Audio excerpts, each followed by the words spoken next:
It's time for The Pet Show with America's favorite pet expert, Warren Eckstein. Warren is the author of How to Get Your Cat to Do What You Want and How to Get Your Dog to Do What You Want. He's here to answer all your pet and animal questions. And now, Warren Eckstein. Hey, good morning, everyone, and welcome once again to The Pet Show. Is your French Bulldog acting a little ferocious? Does your rescued feline have you totally freaking out? Are your Chihuahuas really cantankerous? Well, if you love animals, care about wildlife and the environment, and want to really learn to understand your dogs and cats almost as well as they understand you, if you're confused about your dog or cat's behavior or just want to improve their lifestyle, you know what to do. Stay tuned because once again, right here, right now, it is time for The Pet Show. That's right, America's first and only real pet psychology, pet training, pet behavior, and of course, pet lifestyle show. So you know what to do. Hop up on my couch. Bring those furry little buddies with you because it is that time once again to let the animal analyzing begin. Hey, good morning, everyone. I'm Warren Eckstein. This is The Pet Show, the place where we absolutely, positively, never a doubt about it, love, adore, and as I stress every single week, respect pets and animals as much as you do. By the way, if you want to join me on the ever-growing Pet Show family, and I mean we are ever-growing, if you want to find out perhaps why your dog can't deal with the dog next door, your cat peed on your bed, refuses to use the litter box, your dog is humping everything in sight, you can't take him for a walk because he hates other dogs, dug up your backyard, cat scratched your favorite chair, cat won't come when you call him, you get the idea, right? That's what The Pet Show's all about, helping pet guardians like you resolve any issues that you may be confronting with your dogs and cats. And as I say every week, any issues more likely that your dogs and cats are confronting with you. So if you have a question about your dog or cat's behavior, want to resolve an issue, just want to brag about a great dog or cat you recently rescued, talk about how old the dogs are super, anything you want to talk about, that's what The Pet Show's all about. Just a reminder, if you're new to the show, a regular listener to the show, let me tell you, everyone that calls in gets a great gift for their dog and their cat. Now, people say, Warren, why do you give these gifts away? Well, first of all, you know my sponsors, many have been with me for 30 years. But more important than that, many of the items I give away to my listeners when they call in are directly related to helping resolve an issue they might be having with their dog. So plenty of time for your calls, lots of amazing stuff to give away. And again, if you know, we're not giving away biscuits here, folks. Many of the items I give away are worth $25, $35, $45, even $50. So if you have a question, have a comment, great time to give me a call. The phone number here at The Pet Show, 870 KRLA, 870-870-KRLA. If you're more of a numbers person, that's 866-870-5752, 866-870-5752. That is the way to get through. As I said, plenty of time because lots of great stuff to give you. For those people that have been emailing me, Warren, where are you broadcasting from? Well, since COVID, I've kind of been broadcasting from my home. So what you see behind me, where you see me sitting, this is where Denise, myself, and of course, the amazing Willie and Molly hang out all the time. Again, that number, 866-870-KRLA. Let me tell you what's coming up on today's show, although the phones are already getting busy, so I'm probably not going to get to everything. That's why you should be subscribing to my YouTube channel. Because if I don't get to it on the show, it'll be on my YouTube channel when I get off the air. Check it out, youtube.com/Warren Eckstein. Subscribe, it's free. But here's what I have planned for today's show. You ready? So your cats aren't getting along. How many times have you heard people call me on the Pet Show say, hey, Warren, my cats don't get along? So your cats aren't getting along. In fact, one of your cats is always hiding and seems pretty much withdrawn. Today, we're going to focus a little bit on inter-cat aggression. It's real, affects many pet guardians. What you need to know, inter-cat aggression coming up on the Pet Show. And if that wasn't enough, check this out. how the way, I'm the only one that would talk about this, how the way you feed your dogs can actually affect their behavior. Now, I know you may think Warren's a little eccentric, but hear me out on this one. Are you feeding them enough? Are you feeding them often enough, more frequently? Many destructive behaviors I've dealt with can be directly traced back to how you, the guardians, are feeding their pets. So we're going to take a look at that. Also coming up, have you ever wondered, these are the things that keep me up at night, have you ever wondered why your dog tilts their head when you're talking to them or shake their whole body when they get up after sleeping? I got the answers coming up. And here's the deal. I love this. Experts now reveal everyone has a music list. I'm sure everyone out there has a music list. I have a music list. So they say that there's certain music lists that dogs love, and in the music list that most dogs really like are included Harry Styles. I probably couldn't name you one Harry Styles song. Bob Marley. I can name you a bunch of Bob Marley songs. And also Adele. Those are the three top ones. However, my question of the day is, if you were going to make a playlist for your dogs and cats, what would it include? So I made a playlist myself. You guys are not going to have any idea who I'm talking about. My playlist would include Phil Oakes, a folk singer, Richie Havens, a folk singer, my favorite guy, Johnny Cash, and you ready for this? On Warren's playlist, no one else will have it out there, but I guarantee you I'm the only one. On Warren's playlist will be Liberace. I know. Come on, Warren, what are you talking about? Liberace? Why would Liberace be on your playlist? I'll tell you why Liberace will be on my playlist. Number one, I grew up in the projects in Rockaway Beach, Long Island, and in the afternoon, Liberace was on a lot of the TV, so that's all you saw was Liberace. But as an adult, I was doing a TV show, an incredible TV show I did for many years called Our Magazine, hosted by Gary Collins, a good friend, him and his wife, Marianne Mobley. I love them both. Anyway, the bottom line is that Liberace was a guest several times on the show, and we really hit it off well. And he asked me a lot of questions, and I helped him out with his dogs. Just the niceness of Liberace just wants me to hear his music a little bit frequently. So, again, if you thought I was insane before, Warren's playlist for his dogs, Phil Oakes, Richie Havens, Johnny Cash, and yes, Liberace. Gosh, I hope Denise isn't listening. Phone number here at the Pet Show, 866-870-KRLA, 866-870-5752. Plenty of time for your calls. Lots of great stuff to give away, as I said. But let's start out with a phone call right off the bat. Let's go to my friend Wendy. Hi, Wendy. Welcome to the Pet Show. Good morning. Good morning. How are you today? I'm fine, thank you. I have a 9-year-old greyhound, rescued greyhound, and the past few years, she will go out in the middle of the night and she will dig in the grass and come in, bring some grass with her, and it's just all over the place. In the past couple of months, she's done this now twice where she starts eating the dirt and she throws up. One time we took her to the vet. The second time we just figured let her get it out. And I don't know if it's boredom. We take her for a walk every day. Well, what does the vet say? Has the vets checked her out for any type of deficiencies in the dog's diet? They didn't say anything. I just started putting her on, I gave her some, they just said that she was dehydrated or whatever she was throwing up. We didn't know. But then the second time she did it, she was throwing up the dirt. So I didn't even want it. It cost me so much money to take her to the vet. She was fine the next. All right, so let's try to figure this out. How old did you? First of all, bless you for adopting this greyhound. Thank you. She's wonderful. They're wonderful. I taught when I was doing the Today Show, when I was the pet authority on Today Show for many years, I actually did a segment where I had over 30 rescued greyhounds from Greyhound Pets of America, all on the stage at one time. Boy, that was not an easy task. I am a big greyhound fan, and I love people that go out and adopt these wonderful, wonderful, wonderful dogs. So let's try to think out. How old did you say she was? She's 9. Okay, 9 years old. Sometimes with a greyhound, even 9 years old doesn't appear to be that old.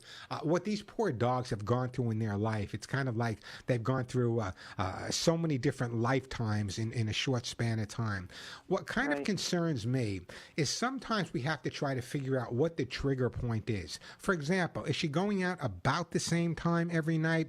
If so, is there a neighbor with a new car? Is the truck going down the block? Is the the garbage being picked up? Is some siren going off? Is there something specifically at that time? No. Okay. We live in a really quiet neighborhood. I can't tell you the exact time because that's what I'm saying. She does it in the middle of the night. I did get up last week about 2 o'clock, and I heard her go outside, and I waited because if I catch her doing something like furniture, she's never gotten on any furniture. When we say no and we catch her doing it, she doesn't do it. So I tried to stop her and maybe catch her in the act. Yeah, but no. In other words, no. See, that's the problem. And I'm so glad you called, because so many people their entire focus is on how do I stop the problem. My job and what I've been doing, and what makes me a little crazy, is I don't just want to resolve the problem. I need to find out why the problem is there. Now, it sounds to me, number one, and I know you're doing everything right, there's something going back, and dogs learn through the associative memory, something going back to an earlier time. That's a possibility. It could also mean that she had so little access when she was younger to getting out and playing in grass and seeing grass. She was kept in a cage her whole life. Chances are maybe this is maybe like a midlife crisis for the dog. Here's what I'm going to recommend. Because she has a doggy door. She goes in and out all day long. Yeah, but we're not going to let her out at night anymore. And I know you wrote me a note. I saw the note. I know you tried it, and she pooped and peed in the house. I got that. I got the letter you sent me. Okay, so let me just tell you what I'm going to recommend that you do. I don't care what time you go to sleep. Let's say you go to sleep at 11 o'clock, you party animal, you. Let's say you go to sleep at 11 o'clock at night. What I want you to do is at 10 o'clock at night, I want you to take her out in the yard. I want you to give her an aerobics class like she's never had before. Let her calm down a little bit. We don't want her to blow. And maybe just before you go to sleep, give her a little extra meal. I'm going to talk about the importance of feeding coming up a little bit later. But sometimes maybe just giving her a smaller meal before going to bed will make her sleep a lot easier. That's where I would be at this point. If you're getting a complete physical health from the vet, I don't know if that's the situation here. Could also be that maybe in the middle of the night her mouth hurts, her gums hurt, her teeth hurt. It could be any number of things. Greyhounds are not known for the best teeth in the world anyway. So I would put that into play.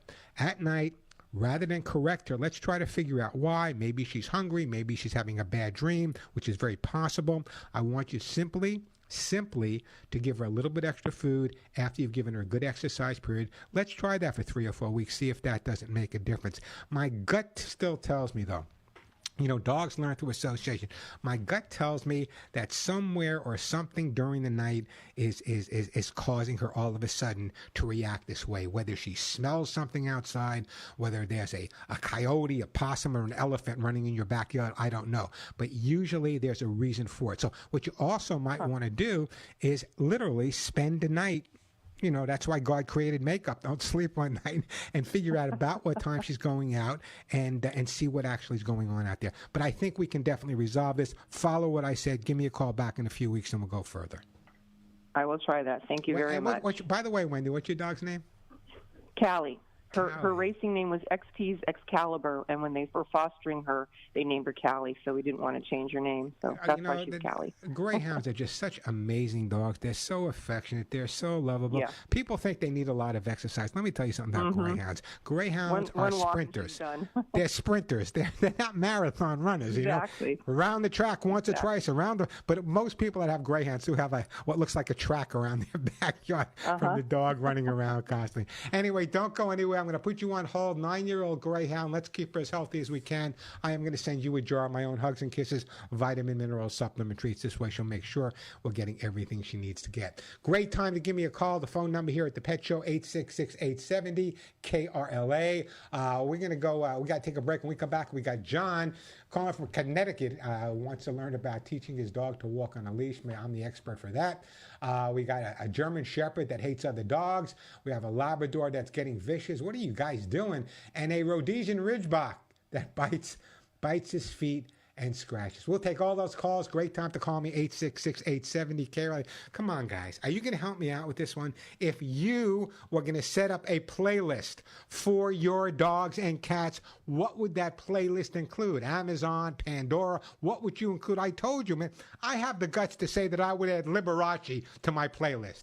Who else would tell you that? That's right, Liberace and Phil Oakes. You talk about the need for therapy. I need to spend some time on the couch myself. A quick break. The phone number 866-870-KRLA, and then right back to your questions and your comments. Listen.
And we are back on the Pet Show. Man, I just love the music on this show. Thank you, Alex, for getting this music together.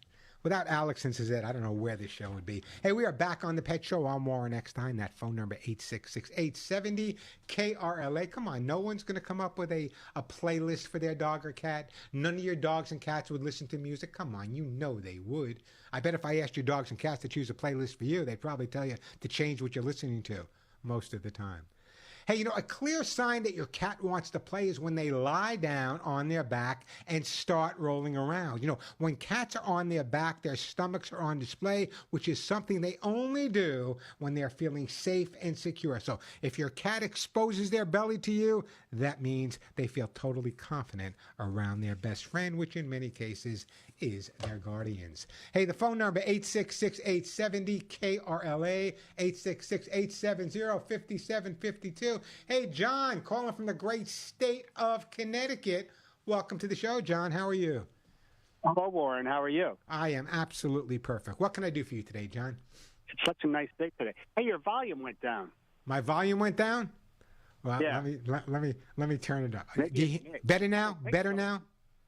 No. No. Well, anyway, I can hear you. It's okay. Well, I have two cats. No, I don't have a dog. I maybe in the future, but I don't. I have two cats. I have one that's going to be 5 on Wednesday. It's a Russian blue, and then I have another one. His name is Hans, and I have another one. She's a coon cat mix, named Coon Cat Mix. And well, your coon cat mix is named Coon Cat Mix. No. Her name is Madonna. Okay, I got confused. Okay, go ahead. I'm sorry. I just wanted. All right. So anyway, they look out the window. I just opened the windows today, pretty much for the first time, and they looked out the window and they want to go outside. And I says maybe I should get a harness with a leash and walk them, but they never were trained for that, you know. And they're 5 and 8. You know, it's sort of. Let me tell you, you have come exactly to the right person. I feel like the Wizard of Oz when it comes to teaching cats to walk on a leash and harness. Many of you know I've talked about it before. I trained David Letterman's 2 dogs, Bob and Stan, and appeared on the show many, many times. And he had that same feeling, you know, Warren, you can't teach a cat to walk on a leash and harness.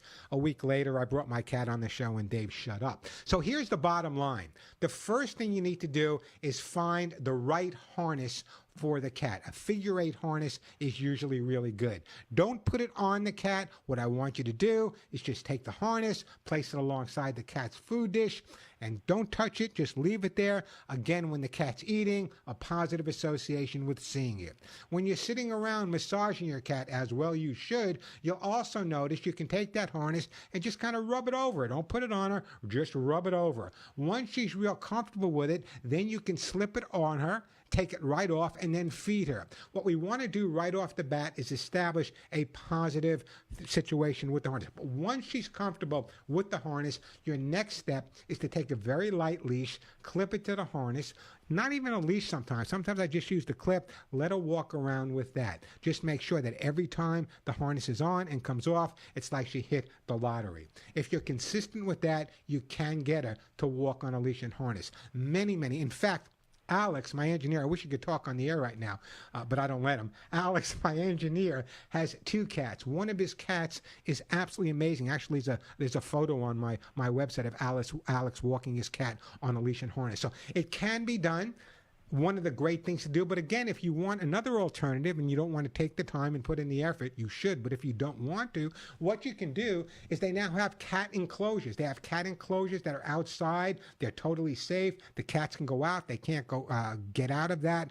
They can go in and out of the house at will. They have some that fit in the window. But if you really promise me that you're going to follow my advice, I'm going to send you a copy of my book, How to Get Your Cat to Do What You Want. Why am I sending you that? First of all, the reason is I want you to understand your cat a lot better, but there's an entire chapter in there specifically on teaching your cat to walk on a leash and harness. Now, I'm a firm believer that if you keep the inside of your home outdoor interesting, that's good for most cats. But if you have the type of cat that wants to go outside and smell the petunias, teaching him to walk on a leash and harness is a good thing to do, and I think you should give it a shot. How's that sound?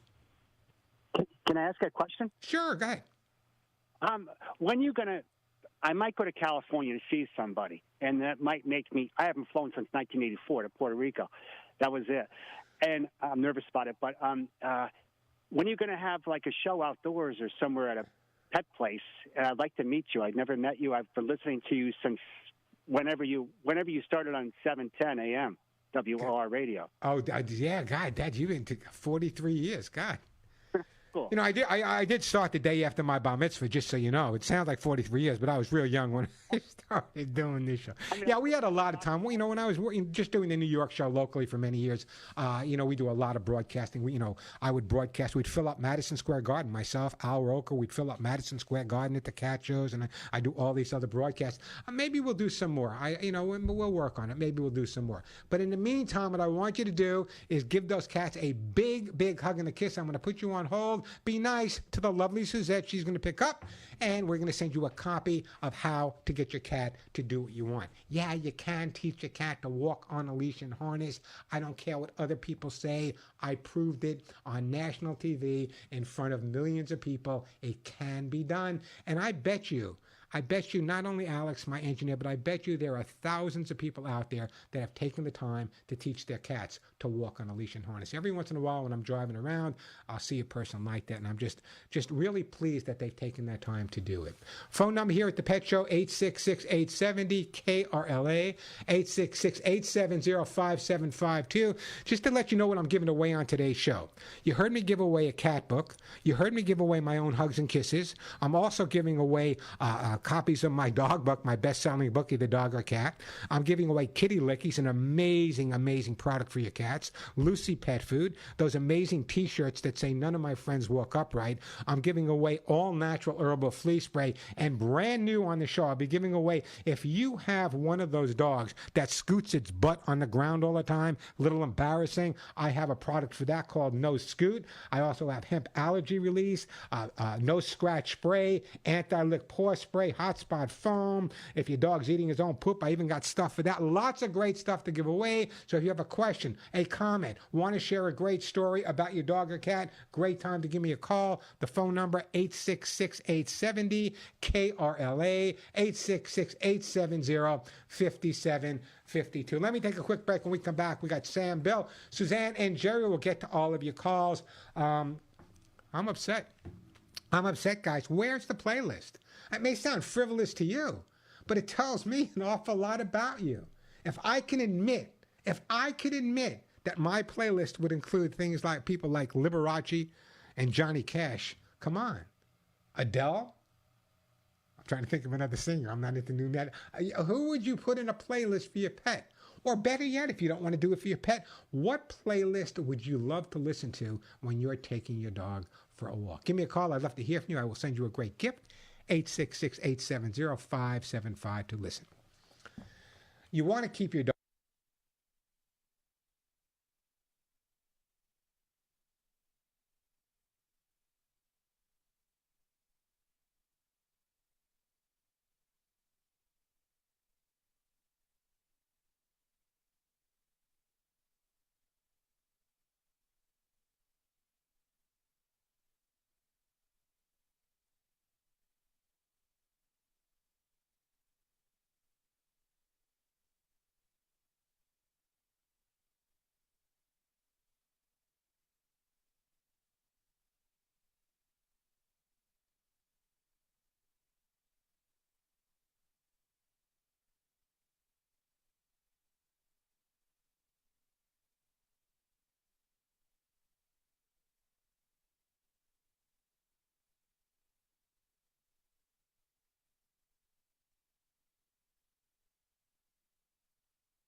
Oh, we are back on the Pet Show. You know, I've never seen a Lion King. I got to check it out. I really should. Hey, the phone number 866-870-KRLA.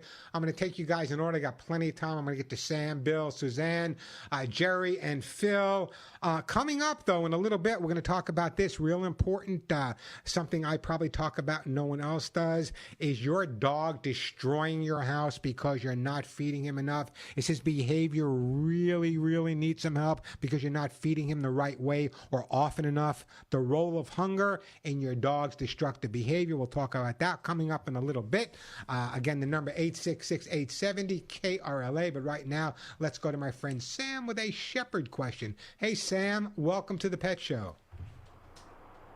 Hi, I had this dog that's 4 years old for the past 4 years, actually 3 years, and we had him for 4 weeks of training, and that was about 2 years ago, and I still have a real hard time walking him.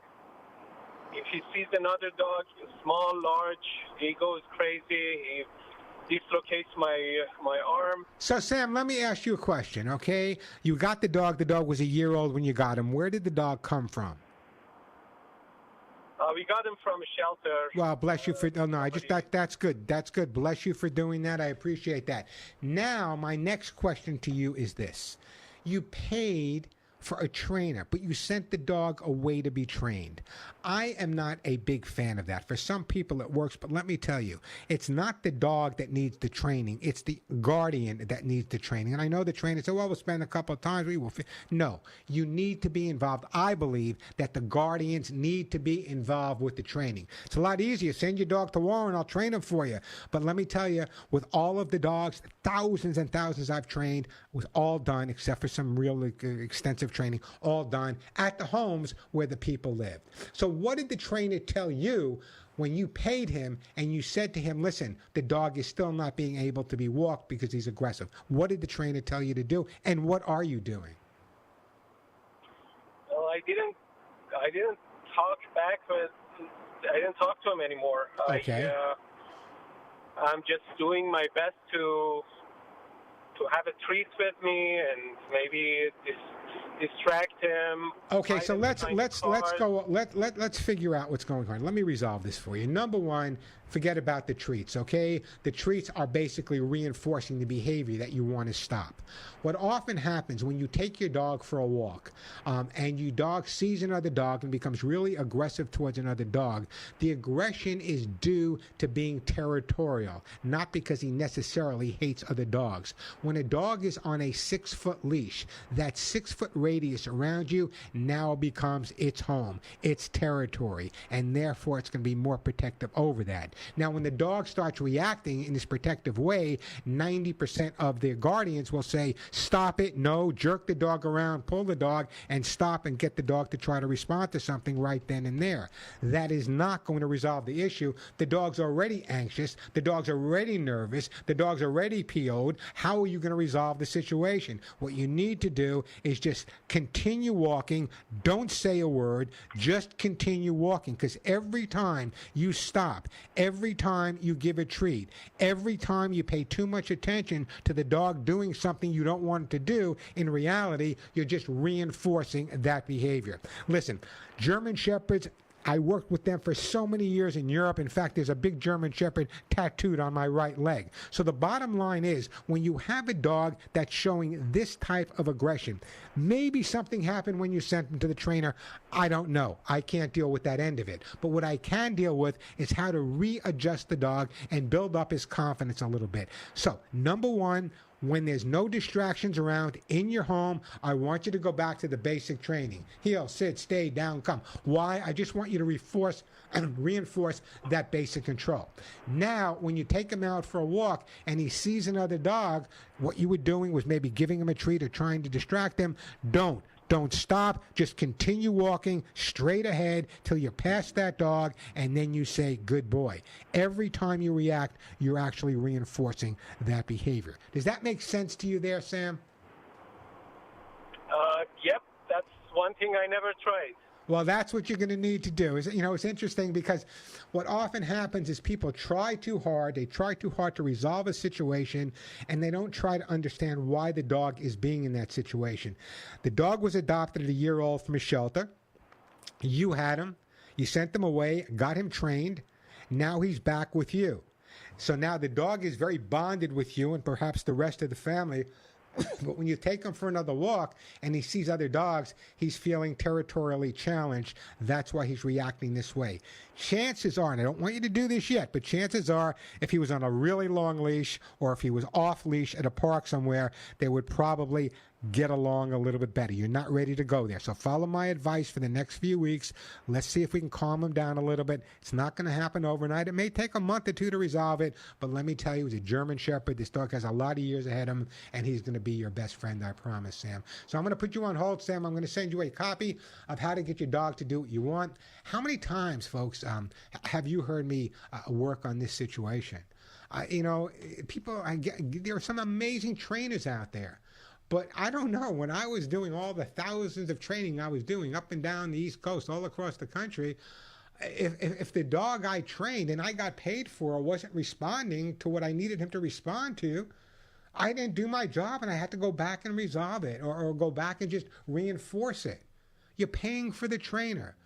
I'm not a big fan, again. There are some trainers that like to do it away from home. That's what you want to do. That's fine with you. But remember, it's not how the dog responds to someone else. It's how the dog responds to you. It's not how the dog responds to the area where the trainer may be and have his kennel.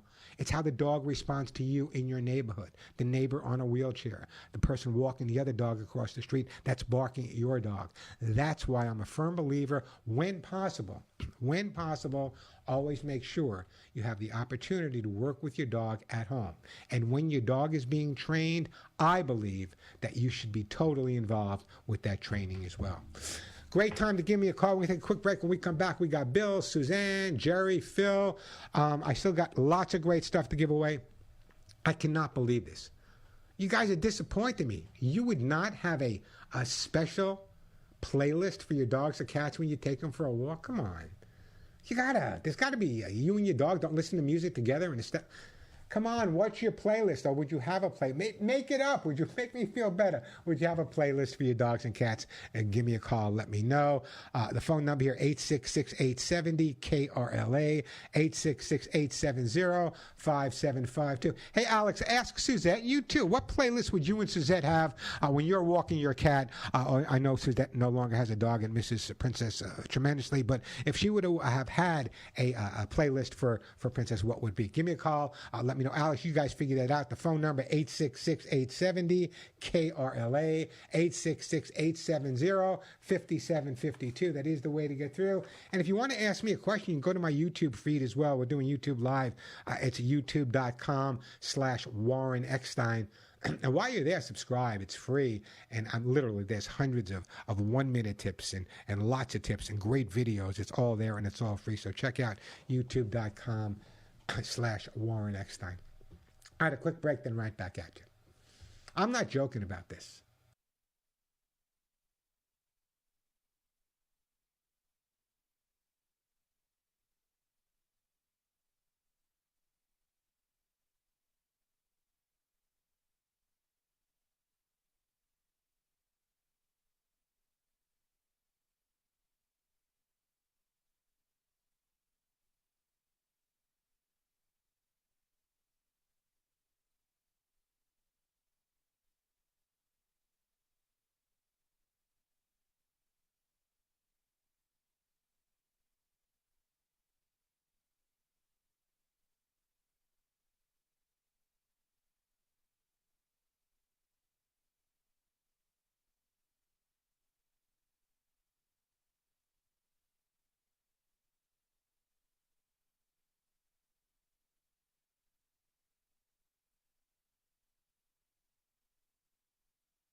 Way too much monkey business. The phones absolutely jam-packed as they are every week on the Pet Show.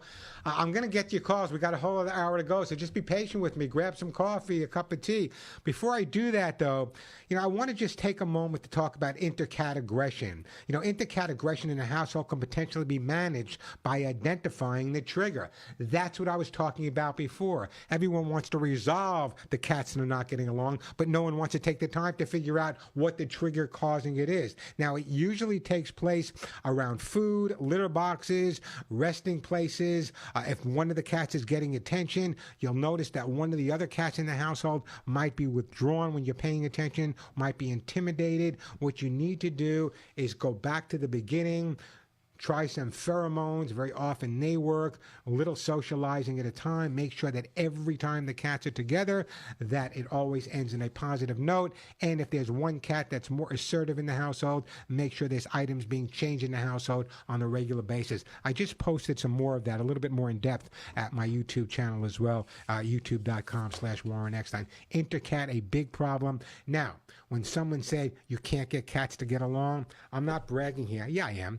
I've had as many as 27 cats at one time. And out of the 27 cats I had at one time, a good majority of them were feral cats that came off the streets of Brooklyn, the Bronx. I sound so New York. Brooklyn, the Bronx, and Long Island where I lived. And were they all best friends? No. But following my advice, one thing they did do is they all accepted and got along with each other. All right, let me get back to the phone lines here. We're going to go to Bill in Glendale with an aggressive scenario. Let me see if I get my computer working right. All right, let's go to, hey, Bill, welcome to the Pet Show. Hey, Warren, how are you today? I could not be better, Bill. What's up? Hey, well, I have to ask you a question first about something else. Do you have a piano at home? Do I have a piano at home? No. Yes. No. Oh, so when you're listening to Liberace, where do you put your candelabra?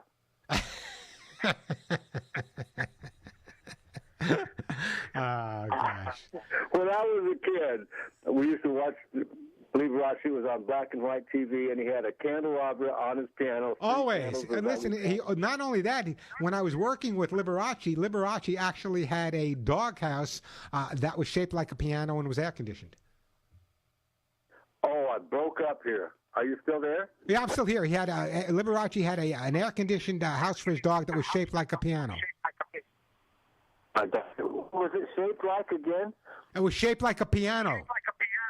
Oh, my gosh. That's incredible. That's funny. That's really funny. I just had a dog who was deaf by a pet clinic in Eagle Rock, and they were so aggressive. They blew out his eardrums. I took him in for maybe a foxtail, and they had two idiots.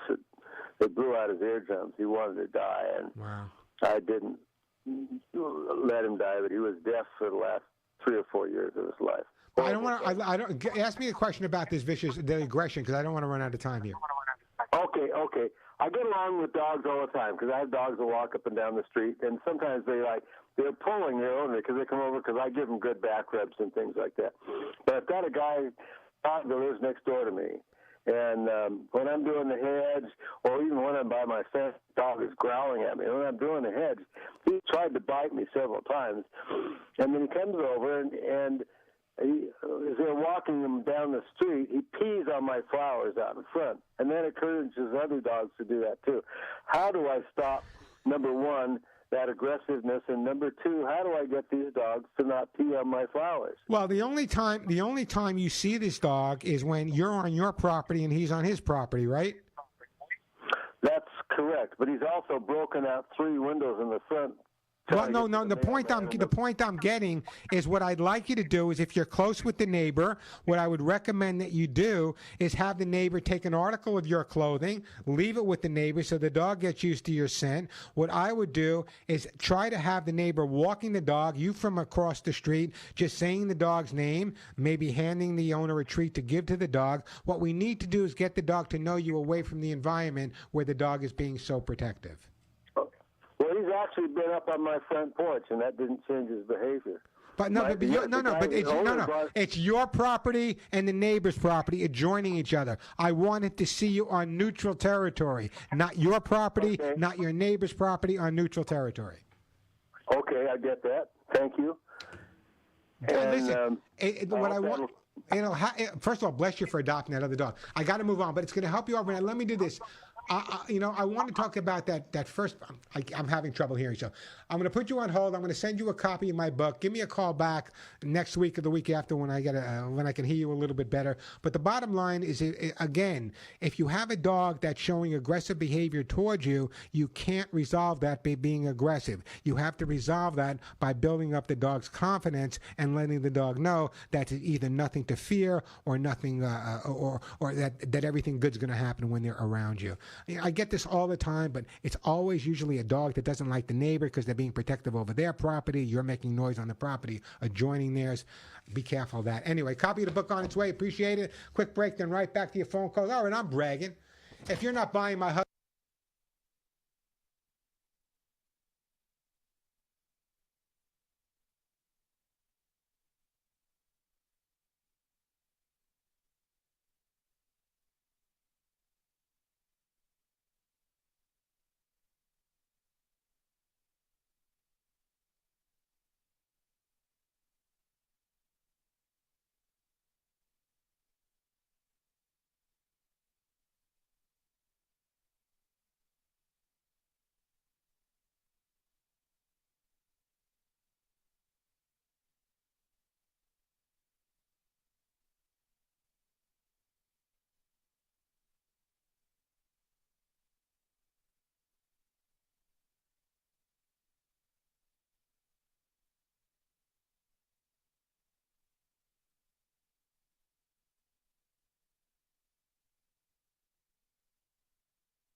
And we are back on the Pet Show. Here's the deal.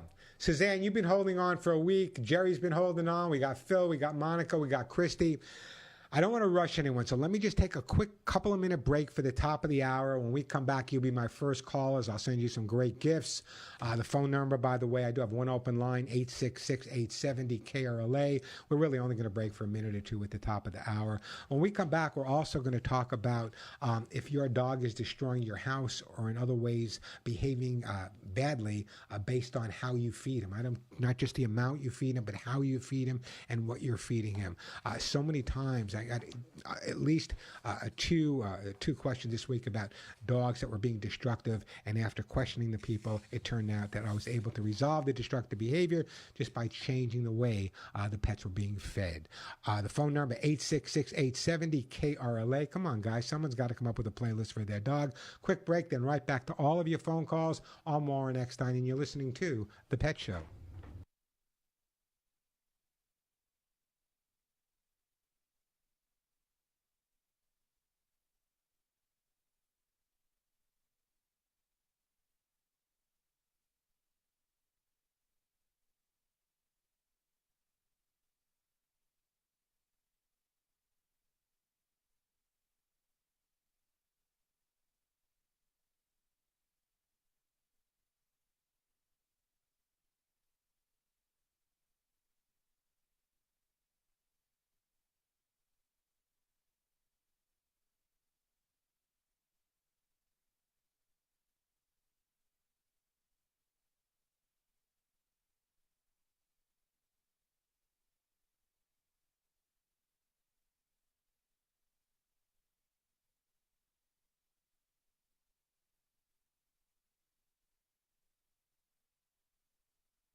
Warren Eckstein, the man for your pets. We tried to stumble, but we haven't yet. Your dog is barking, your cat missed the box. Your ferret's chewed up all your favorite socks. He sure knows how to get inside your pet's head. But maybe it's you who needs to be trained instead. And if you love animals, you have come to the right place. I'm Warren Eckstein. This is The Pet Show, America's first and only real pet psychology, training, behavior, lifestyle show. Got a question or comment about your dog or cat? Want to share a great story about an amazing dog or cat you adopted? Very often your stories encourage other people to do the same thing. Hope that Greyhound call encouraged some people to go adopt some more Greyhounds. Great time to call me. Well, the phones are pretty busy, but phone number is 866-870-KRLA. You can always watch the show live and see my mug on my YouTube channel. We're broadcasting live there now, and you should subscribe. It's free to subscribe. Literally, I share pet tips every single day. There's amazing videos there you can watch all the time. Check some from the past when I was doing the Mickey Mouse Club and the Today Show. So check out youtube.com/Warren Eckstein. A lot of the tips, I make them short. They're just 1 minute, but sometimes that minute can really make a difference in understanding your dog or cat. So subscribe. It's youtube.com/Warren Eckstein. youtube.com/Warren Eckstein. The question of the day was, what playlist would you make for your would your dog or cat have if they could make their own playlist? I had the guts. I told you I would have Phil Oakes, Richie Havens, Johnny Cash, and Liberace. Talk about being psychotic. But so far on YouTube, I get Mamas and Papas. I got Smashing Pumpkins. What groups would your dogs and cats like to listen to if they could? Phone number 866-870-KRLA. We got Suzanne, we got Jerry, we got Phil, we got Monica, we got Krista, we got Dr. Mike in Beverly Hills with a pulling dog. But right now, we are going to, let's go to Studio City and Suzanne. Hey, Suzanne, welcome to the Pet Show. Hi, Warren. I love your show. Well, thank you. I love you guys for listening. Well, I have a Rhodesian Ridgeback Boxer mix. A blended breed. He's a blended breed, yeah. Very powerful dog. But he scratches a lot. He scratches his ears, and he kind of chews on his paws. And, you know, I was very interested in hugs and kisses because I've looked at other items that are advertised, and you kind of explained what your product has that would be helpful for those conditions. Yeah, you know, it's interesting, but it has the hugs and kisses is different because it has both lecithin and biotin. For example, if you were to go to a human health food store and let's say you were shedding, okay, let's just say, hey, I'm shedding, they would recommend a lecithin or biotin for people for hair growth and nail growth. So that's really important. So it's interesting. However, the fact that you're telling me the dog may be scratching the ears and all of that, has he ever been checked for allergies? Has the vet ever considered maybe there's some type of allergy that the dog has? No, I've never checked him for allergies. Okay, so let's do this. Let me tell you, and not because it's mine. I'm going to send you a jar. By the way, it is the most expensive thing I send out. I'm going to send you a jar of my own Hugs and Kisses supplements for your dog. Give it 3 or 4 weeks. You'll see a difference. Even if it doesn't resolve all the issues, you'll notice the coat will be shinier, the eyes will be shinier, the digestion of his food, the gut health will be better as well. If it is an allergy, maybe we have to go a little bit further. But in the meantime, Suzanne, what's your dog's name, by the way? Thunder. Thunder. I love that name. So we'll send Thunder. We'll send Thunder a jar of my Hugs and Kisses supplements, and I think it'll make a big difference. But no, if for some reason we're seeing some good results, because it's good for him overall, but if we're still seeing a little, a poor licking in the ears, I may recommend that you have him allergy tested. So let me ask you a question: if your dog, Suzanne, if your beautiful blended Boxer Ridgeback breed, if he were listening to music, what kind of music do you think he'd listen to? He probably listened to How Much Is That Doggy in the Window? Ruff, ruff. More doggy. Yeah, there you go. I'm going to put you on hold. Suzette will pick up. We're going to send you a jar of the Hugs and Kisses. Funny that you said How Much Is That Doggy in the Window by, what was it, Doris Day? Yeah, I think it was Doris Day. Anyway, bottom line is, when I was doing my New York show many, many years ago, I think 42, 43 years ago, I was on in New York on WR, which is at that point was the AM station of America. And the bottom line is that I had 1 or 2 people call me up. They said to me that when that song was made, they knew the person who wasn't a real dog. There was actually a person who did that. How much is that doggy in the window? There was actually a person that did it. I always thought it was a dog, but that's just me. All right, back to the phones line. We're going to go to Jerry. Jerry, you're calling from North Carolina. Hey, Jerry, welcome to the Pet Show. Thank you, Warren. I actually worked with you a number of years ago regarding my first Spinoni when I lived in New Jersey, and I relocated to Charlotte, North Carolina. I got to talk to you about one of those. I got to talk to you about one of those Italian dogs. Yes, yes. By the way, for those people, it's a Spinoni Italiani. Was I close? Italiano. Yes, you're very close. Yeah. That's my Long Island accent. Yeah, I get it. I get it. So, unfortunately, he passed away a few years ago. Oh, I have a little girl Spinoni now who's 5, and she just started this very strange change in her behavior. And I thought I should give Warren a call. He'll probably know.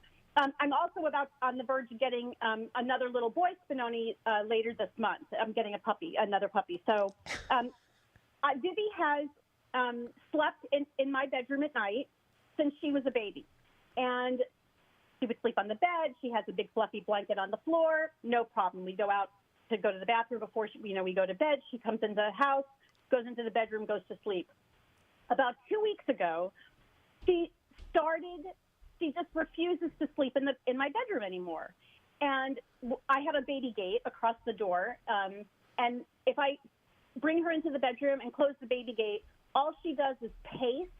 She starts to pant. She may lay down for a few minutes, and then she gets up. So I thought, okay, fine. I give in. I open the baby gate. She goes to sleep in the living room, either on the couch or I have a crate that I keep open. That's her bed. Sometimes she'll sleep in the crate. Sometimes she's sleeping on the floor. Perfectly fine. Doesn't get into any trouble during the night or anything. It's just the strangest thing, and nothing has changed in my bedroom. I haven't moved my furniture. Well, let me ask you a question. No. How is your health? It's good as far as I know. You don't have the Jimmy leg or nothing, or the Jimmy arm. Than I'd like to be, but. No, but you don't have the Jimmy leg or the Jimmy arm. You don't snore at night. No, I mean, all these things. So, a lot of times, I had a situation a few years back where the dog never left the bedroom, slept all night in the bedroom. But then what happened was the person developed some type of respiratory scenario where he started breathing differently at night. It sounded differently, and it freaked the dog out. So that's why I'm asking you about your health. Oh, well, thank you. Yes. So, I don't think I snore. But the thing is that it's nothing that would have changed in the last month. Okay. And she's slept with me her entire life so far. What about the temperature? What's the temperature now in North Carolina? Is it hot at night, cool at night? It's getting warmer at night, but I keep my air conditioner on. I have the air conditioner on. I've had the air conditioner on for months already. So nothing has changed. I've gone through everything. Nothing has changed. Like I said, I haven't moved any furniture. All right, so here's my thought. Here's my thought, okay? My thought is something changed. You don't know what changed. I don't know what changed. Maybe there's a different animal hanging outside your house. Maybe there's a coyote out there. Maybe there's another animal out there. I don't know what it is. However, here's my feeling. If the dog is not being destructive, if the dog decides that in the middle of the night he's had enough of you and wants to go out to another room, let it be. In other words, if you try to over-resolve that type of problem, very often it becomes worse. What'll happen is probably within a couple of months, he'll go back, coming back into the room. He'll figure out what he wants to do. But I'm a firm believer in unless there's a physical reason, unless there's a major behavioral reason, and I'm not picking up on any of that. He seems to go out there, go to sleep. He's happy. He's not chewing. He's not barking. He's not digging. I would leave well enough alone at this point. Thank you for confirming it. That's the conclusion that I came to. But it's so baffling. Like why after 5 years she would this would all of a sudden present. So in other words, in the last 5 years, your behaviors haven't changed at all. Exactly. Not at all. No. Come on. We've all changed. As we get older, we all change. There may be something minor that changed in you. Maybe minor. It's nothing behavioral. I'm a little grayer. I'm a little grayer. I'm a little chubbier, but nothing behavior. Our routine in the evening hasn't changed at all. I'm not talking about your routine. I'm not talking about your routine. Your routine may be fine. Something is going on in terms of what he's either hearing or feeling outside. You might have something running around in your walls. I don't know. However, The fact that he's being quiet and he's just going out there and going to sleep, I say everything's normal. Leave well enough alone. He'll either come back in or he won't come back in. That's up to him. It's his decision. What do I do when I bring the new puppy home, and I'm gonna have the puppy sleep in the bedroom? I'm gonna have to close the baby gate to keep the puppy in the bedroom. What should I do then? What do you think? Let him make the decision. However, what you got to do is remember to use that first pet psychology. During the day, spend more time with your dog in the bedroom. If he doesn't want to stay there at night, that's fine. It's his choice. But what I would try to do is make sure you spend as much time in that bedroom. Make it interesting. Get him new toys in the bedroom, new treats in the bedroom. Just try to make the bedroom a whole new exciting place. And chances are, when the puppy comes, he's going to want to be back in there with the puppy anyway. Remember to introduce them properly. Do you have a copy of my book? Yeah, well, we're actually going to be at a big event, a big Spinoni event, and that's where I'm going to pick him up. So my Vivi is going to be with me, so she'll meet him on neutral territory and everything. Say it again. Spinoni Italiani. It's a Spinoni Italiano. You laugh. If my microphone was a little more, I would get up. My book on exercising dogs and cats is in Italian. Is it really? I did train the dogs for the Italian consulate. Did I ever tell that story? I'm one of your I'm one of your WOR listeners. Oh God, another one from back then. God, no, I did. Yeah, years ago, I trained the dogs for the Italian consulate in New York City, and every time the dogs did something right, instead of saying good boy, I had to go bravissimo, bravo, bravo. Try that on Fifth Avenue. I should try it. Just as a reminder, I know you work with so many people. I lived in Bernardsville, New Jersey, and my dog had been attacked by two dogs in my neighborhood. And so whenever Bart would see them, he would just go into a panic. And you helped me with that, because when that would happen, as you were telling that man earlier in the show, don't make a fuss. I would say, none of your concern, and just keep on walking. Right? So that's what you taught me to say. Jerry, it helped him. What happened to all my New Yorkers? They're all moving to North Carolina or Florida. Anyway, listen, I'm going to give you a choice because I adore you. I can send you hugs and kisses. I can send you a copy of the book. I can send you a T-shirt. I can send you hemp seed oil. I can send you flea spray. What do you want? I would love to try the hugs and kisses. Of course you would. I already have your book. All right. Don't go anywhere. Give me a call back when the puppy comes. I'm putting you on hold. So if that's going to pick up, we're going to send you some hugs and kisses for your pet. All right, let me take a break. When we come back, Phil, Monica, Christy, Dr. Mike will get to your calls. I'll stop your dog from pulling. I promise. The phone number, 866-870 KRLA, 866-870-5752. I just talked to you a little bit about how feeding your dog incorrectly can cause a lot of behavioral issues. One of the big mistakes people make is they're not feeding a product that is really, really nutritionally healthy. That's number one. The ingredients aren't there. Number two, they're just feeding their dog once a day. Yeah, they can get all the nutrition once a day, but a dog that's hungry is going to get into behavioral issues. So let me tell you one of the foods that I recommend. It's the only food I recommend. It's the food I feed.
Sounds a little Liberace there. Hey, we're back on the Pet Show. I'm Warren Eckstein. It's true. In my playlist, Liberace, absolutely one of the most gentle men I've ever met in my life. Just an incredible guy. Okay, we're back on the Pet Show. Do you know that cats are pretty upfront about whether or not they are enjoying your company? If they don't want your affection, they know what they do. They turn their back, show their butts, and just walk away. Wish I could do that sometimes.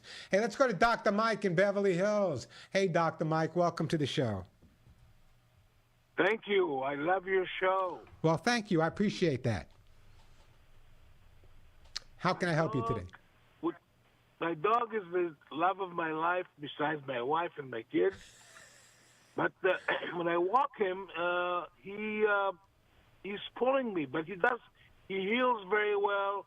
He's very well behaved, but he's pulling me, and it's driving me crazy.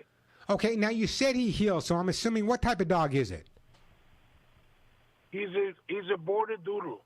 A border doodle. What a combination there. Way too smart for you, by the way, Dr. Mike. I can tell you that right off the bat. He's smarter than I am. I just said that. Listen to what's going on here, okay? You said heal, so I'm assuming the dog had some training? Yes.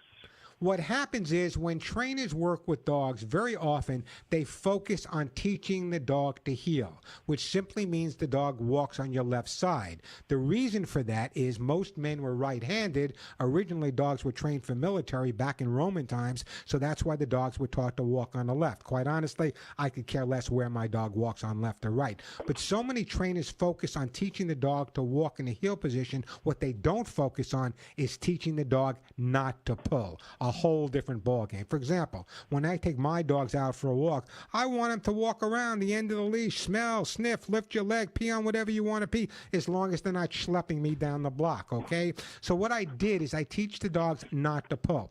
When you're taking your dog for a walk and all of a sudden he starts to pull, that's when you should use your basic training and come into a heel position.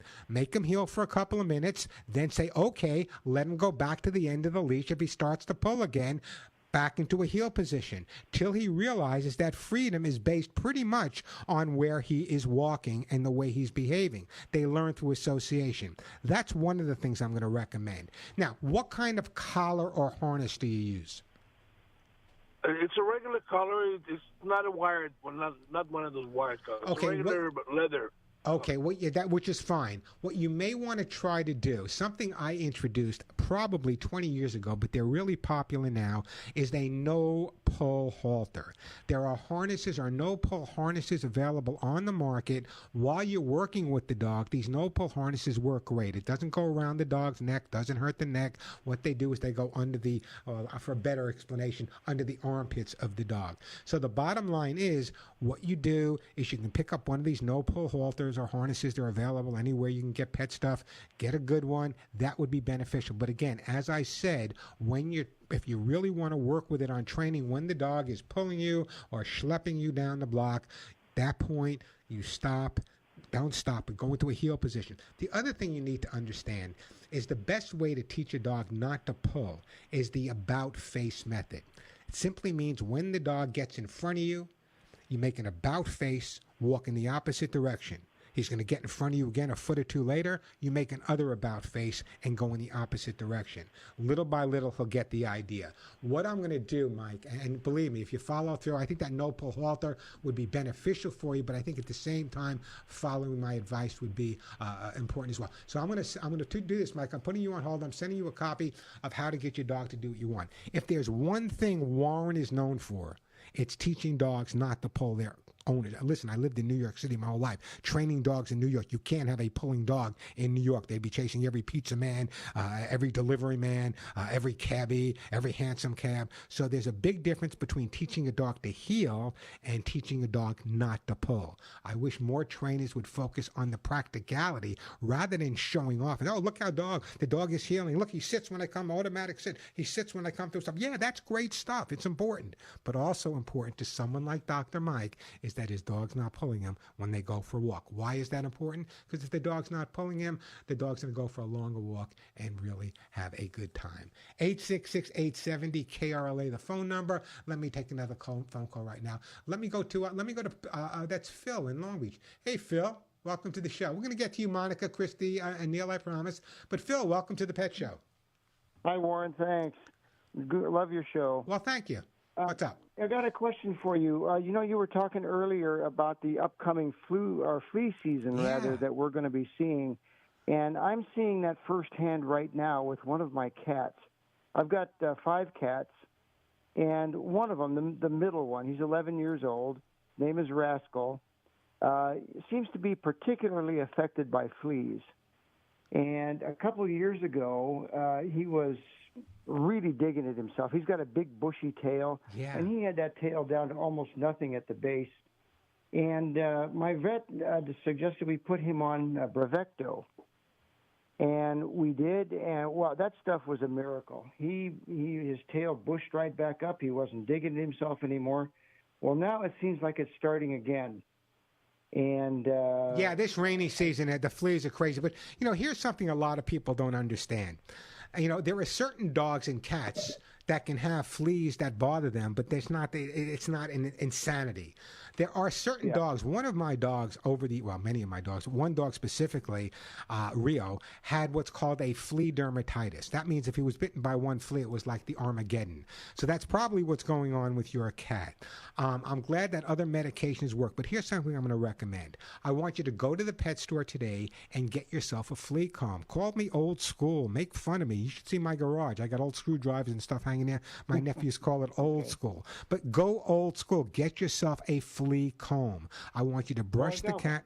Well, use it every day with that. What I'm going to do, though, on top of that, is I am going to send you a product made by NatureVet. It's a great product. It's all natural herbal flea spray. Put it on your hands and really rub it into the cat. That's important. Then what you can do to see if you're getting results is take the cat, roll the cat around in a white towel. If you see any black specks on the white towel, put those on a damp paper towel, and if they turn red, then you know you got a big flea problem. So there's 2 things I want you to do. Number 1, I'm going to send you the all-natural herbal flea spray. But also what I'd like you to do is you can go online to Amazon, Walmart, my website. I want you to also pick up a jar of the Hugs and Kisses for cats. The reason for that is that fleas live on blood. If a dog or cat has nice, healthy, moist skin, it's much more difficult for the flea to get in there and dig, and they're not going to want to. So I would order the Hugs and Kisses. I'm going to send you the all-natural herbal flea spray, but also one more little trick here. What I want you to do is you can go out. I am very anti-flea collars. You know that. But what you can do is you can pick up a flea collar, put it in your vacuum cleaner bag. So this way, as you're taking care of the cat, in a natural, healthy way, you can vacuum up any flea or flea dirt that's on the carpeting, and very often if you vacuum them up, they escape and get right back out. Thus my idea of putting the cut-up flea collar in the vacuum cleaner bag. Follow all that advice, and you'll have a nice flea-free year. Okay, that sounds great. And give the cats a hug and a kiss. Don't go in. I'm going to put you on hold. The lovely Suzette will pick up, and we're going to send you some all-natural herbal flea spray from my friends over at NatureVet. The phone number here at the Pet Show, 866-8, I almost forgot it for a second, Alex. 866-870-KRLA, 866-870-5752. Plenty of time for your calls. Still got lots of great stuff to give away. Let me take a quick break here. We'll get right back to your phone calls. I'm upset. Nobody's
And we are back on the Pet Show. I'm Warren Eckstein. This is it, folks, America's first and only real pet psychology, training, behavior, and lifestyle show. Got a couple of open lines, pretty rare. If you have a question or a comment, want to share a story, or just tell me if your dog or cat were to set up their own playlist for music, what would it be? I will send you a great gift. I still got Lucy pet food to give away, T-shirts, flea spray, kitty lickies, hugs and kisses, copies of my best-selling book. So if you think you know what music your dog or cat would have on its playlist, great time to give me a call. The phone number 866-870-KRLA, 866-870-5752. That is the way to get through. I still got plenty of time to answer your calls, and as I said, lots of great stuff to give away.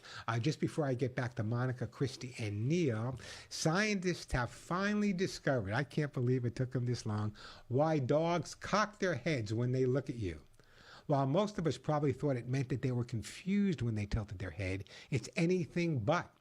When a dog cocks its head, it just means they're trying to listen carefully to what is being said.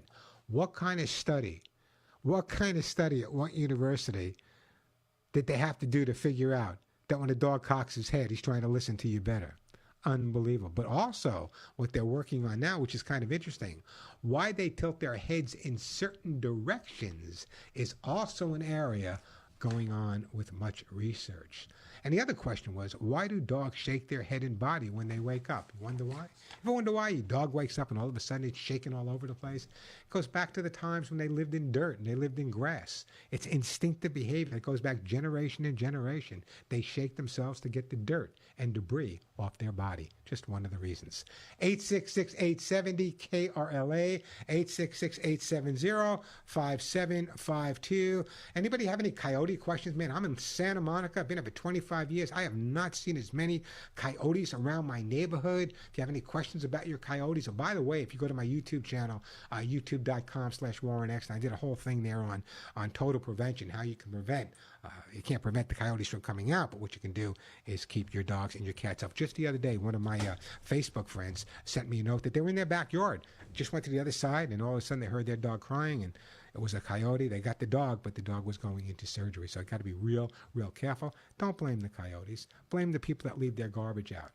Don't blame the coyotes. It's not their fault. 866-870-KRLA, the phone number. Let's go to Monica. Hey, Monica, welcome to the Pet Show.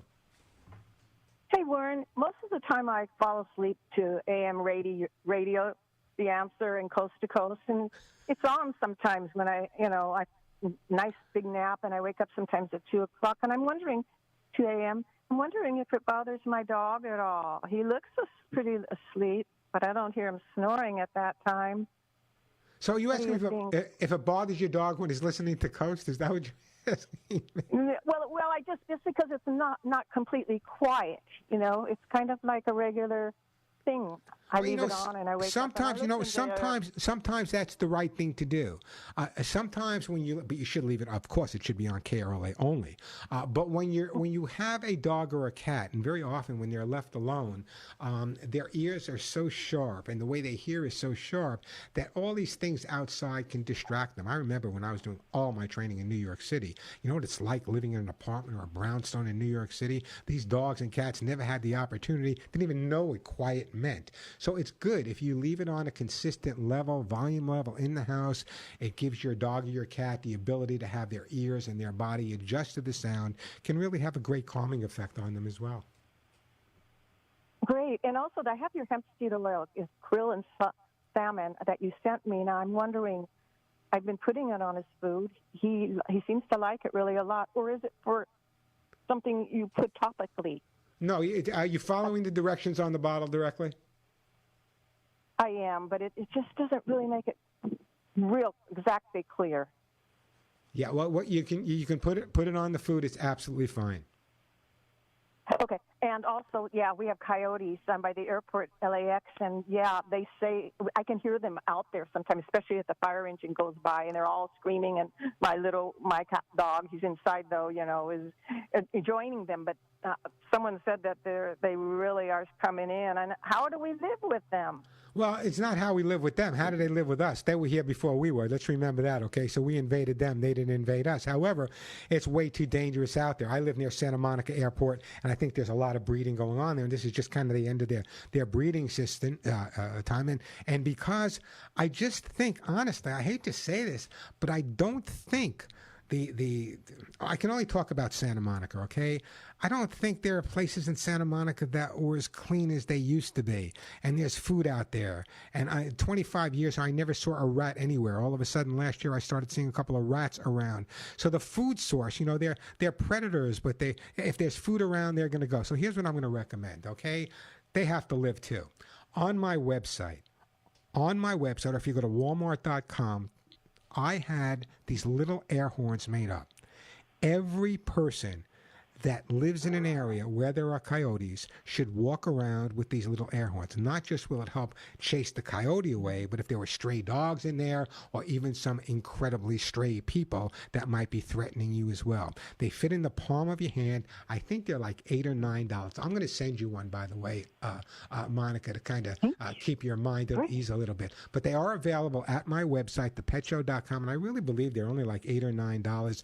Or you can go to my store at walmart.com and pick up the air horns there as well. But I got to tell you, it's an easy way to feel a little safe. Now, actually, I have Denise, my wife, carrying the air horn when she goes to Ralph's. God knows what goes on in some of the parking lots at some of the Ralph's or Vons we go to.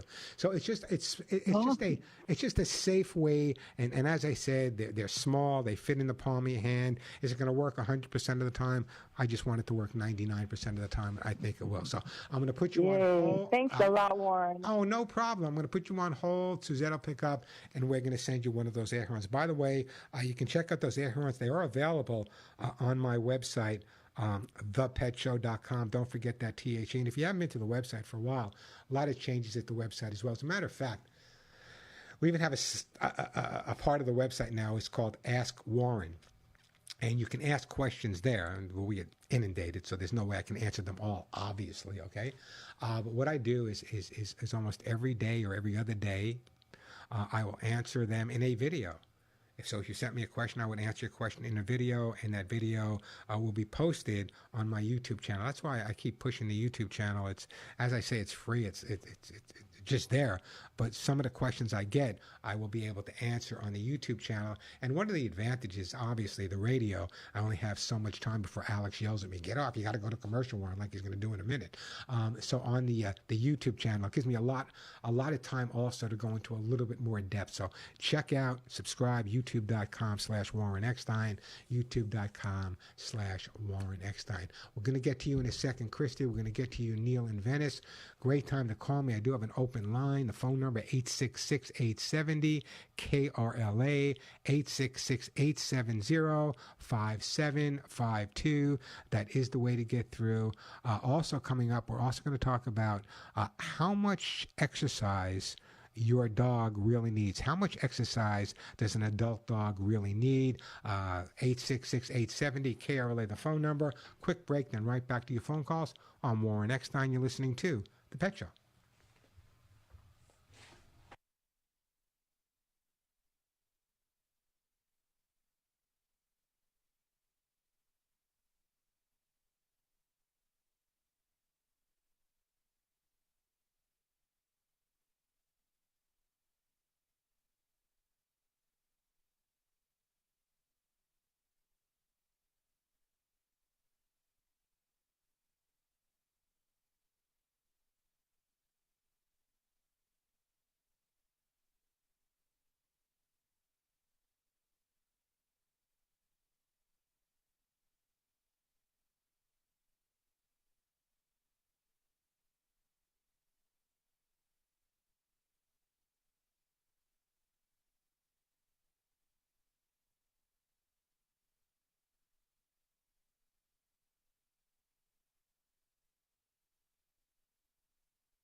Ah, the doggy do blues. We are back on the Pet Show.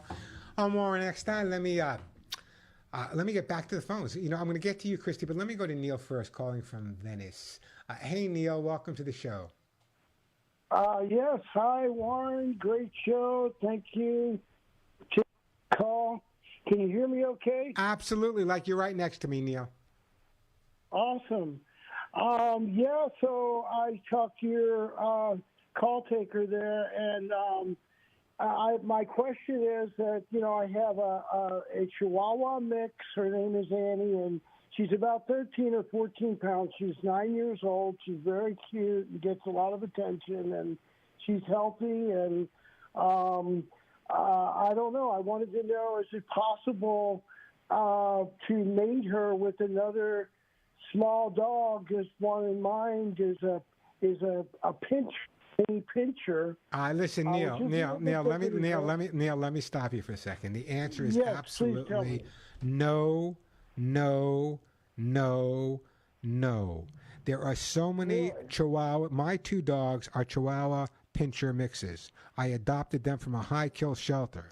There are literally thousands of dogs, they're small dogs, at shelters waiting for homes. Why would we want to increase that number? Before anyone should think about breeding their little dog, let's get all the dogs out of the shelters. What you should be doing is having your dog spayed at this point. It's healthier for the dog to be spayed.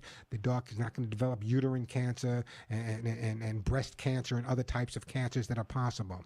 So the bottom line is this. I can tell from listening to you, Neil, how much you absolutely, what's your dog's name? How much you adore her? What's the dog's name? Her name is Annie. Okay. Love the name. Can tell how much you love Annie. But listen, how old was Annie when you had Annie? When you first got her? How old is she? Was she when you first got her? I got her at about 10 months old. Okay, so she was already 10 months old. And where was she when you got her? I adopted her from someone who had a litter of puppies. There you go. My point exactly. When people finally wake up and stop breeding these dogs for whatever reason, and I'm not what's the word I'm looking for? Anyway, the bottom line is no. You should not be breeding the dog. There are literally thousands, millions of dogs across the country that don't have homes based on the simple fact of overpopulation. So I can tell from talking to you, you absolutely love and adore this dog, Neil. And the bottom line is, I want all dogs to be loved and adored like you love and adore Annie. But the fact is, way too many dogs need homes.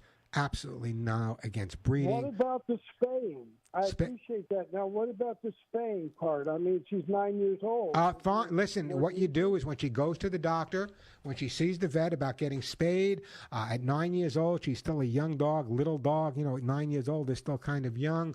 What I would do is the vet's going to obviously give her a checkup, take a blood test, figure out that she's all healthy, and then I'm sure he's going to say, let's go ahead and spay and neuter her. It is absolutely 100% the right thing to do. Okay. How's that sound, Neil? And I think it's classic rock music and talk radio. Classic rock music. That's what you'd be listening to. Classic rock music and talk radio. God, I was just. It's her favorite. Listen. Why would I be shocked that classic rock radio would be popular in Venice? Why would I be shocked at that? Right. You wouldn't be. I just walked by the other day and saw the portrait of oh God, why am I going blank on everything? Jim Morrison on one of the walls there. Yeah. Anyway, listen, Neil, don't go.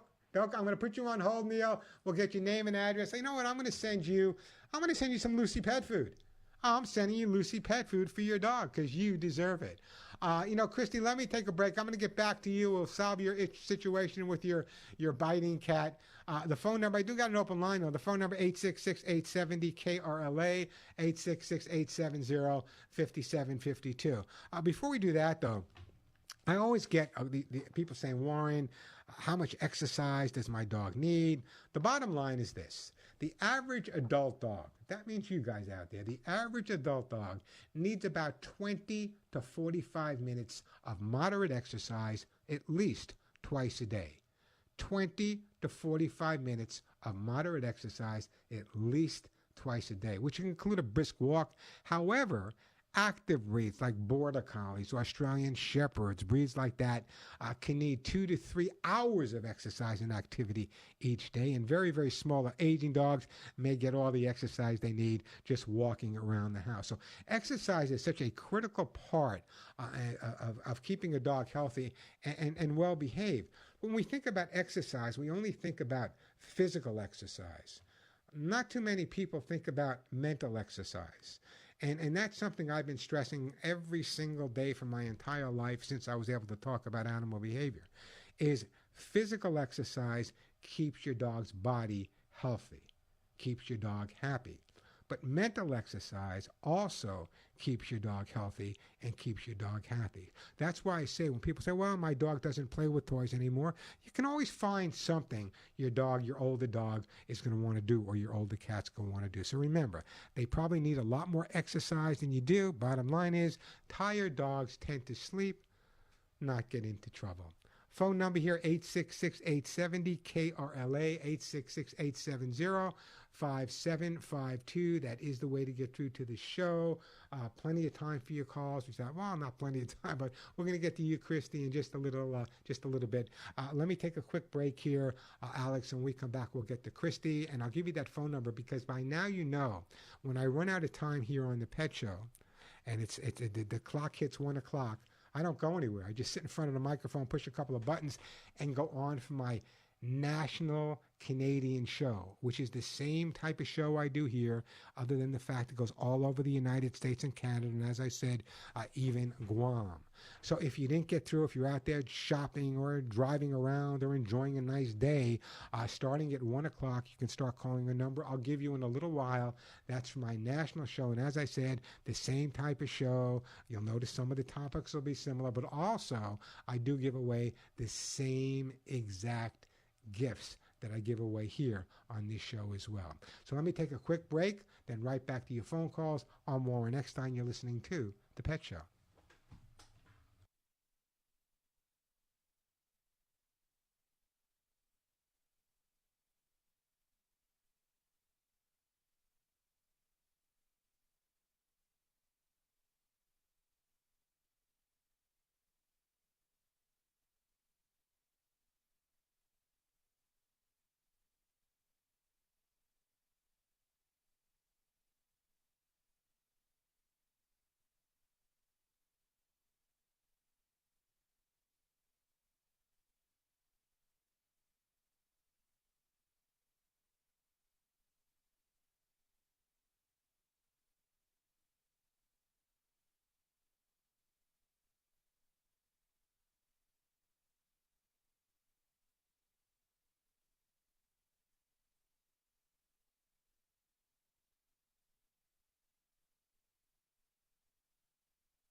And we are back on the Pet Show. I want to hear the rest of the song, but I want to get to Christy. She's been holding on forever. Hey, Christy, you with me? Hello, Christy. Hello, Warren. Hi, How are Christy. you? I'm doing good. What's up? We rescued a kitten that we found on the road in front of our house about 5 weeks ago. Yeah. And it was 2.5 weeks old when we got it. It was 2.5 weeks old when we found it. So we bottle fed it. And anyway, the cat's doing great now. He's gained, doubled his weight and doing fine. But when we first got him, we would play with him thinking that he doesn't have siblings. So we would use our hand to play with him. And now he's become like a scratcher biter and attacks our hands. Yeah, so what you've done is you created the problem, and now we have to resolve it. So what I want you to do is just make sure that whenever you play with the cat, your hands are not available. There's something other than your hands, whether it be a feather or a toy or something different. When the cat looks like he's going to bite, you can always tell when a cat's going to bite. You know how you tell when a cat's going to bite? You can look at their wide eyes, flat ears, arched back, puffed out fur.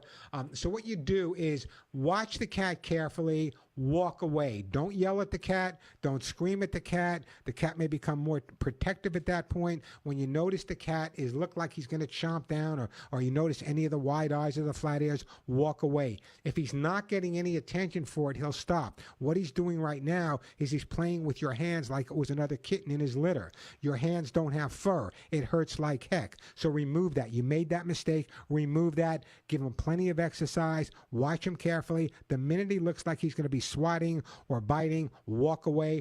Don't say a word. When he finds out he's not getting any attention for that, that problem will dissipate. First of all, bless you for taking this kitten in. It's absolutely a wonderful thing to do. But remember, very often people try to do the best thing they can do, and I know what you were trying to do. You wanted to play with him like you were one of his litter mates, but remember, you're not a cat, and you don't want him to play with you like he would play with his other litter mates by biting and swatting. So follow my advice. It'll make all the difference in the world. Go ahead. Some people were telling us to squirt him in the No, face. forget it. The cat's already upset because you're playing with him, and you want to get to know this kitten better. So why would you squirt it in the face with water rather than just kind of walk away and let his confidence build up? You need a copy. Don't go anywhere. I'm putting you on hold. You're getting a copy of How to Get Your Cat to Do What You Want, and I appreciate that phone call. Bottom line is this, and I got to go. Let me give you the number for the network show, by the way. 877-725-8255. You can start calling in 1 minute. 877-725-8255. Same type of show, give away the same gifts. In terms of the question here with the cat, bless her for rescuing the cat, but sometimes you have to understand that when we create the problem, it takes a little bit longer to resolve it. So hopefully the book will make a big difference, but when the cat is showing aggression, just walk away. Alex, I don't know where these 2 hours went, but thank you. Thanks, Suzette, for keeping me on track here. Until next week, you all know what to do by now. Again, that number for the network show, 877-725-8255. Give all of your pets a big hug and a kiss for you. A special one right between the ears for me. I'm Warren Eckstein, and thank you. Thank you for listening to The Pet Show.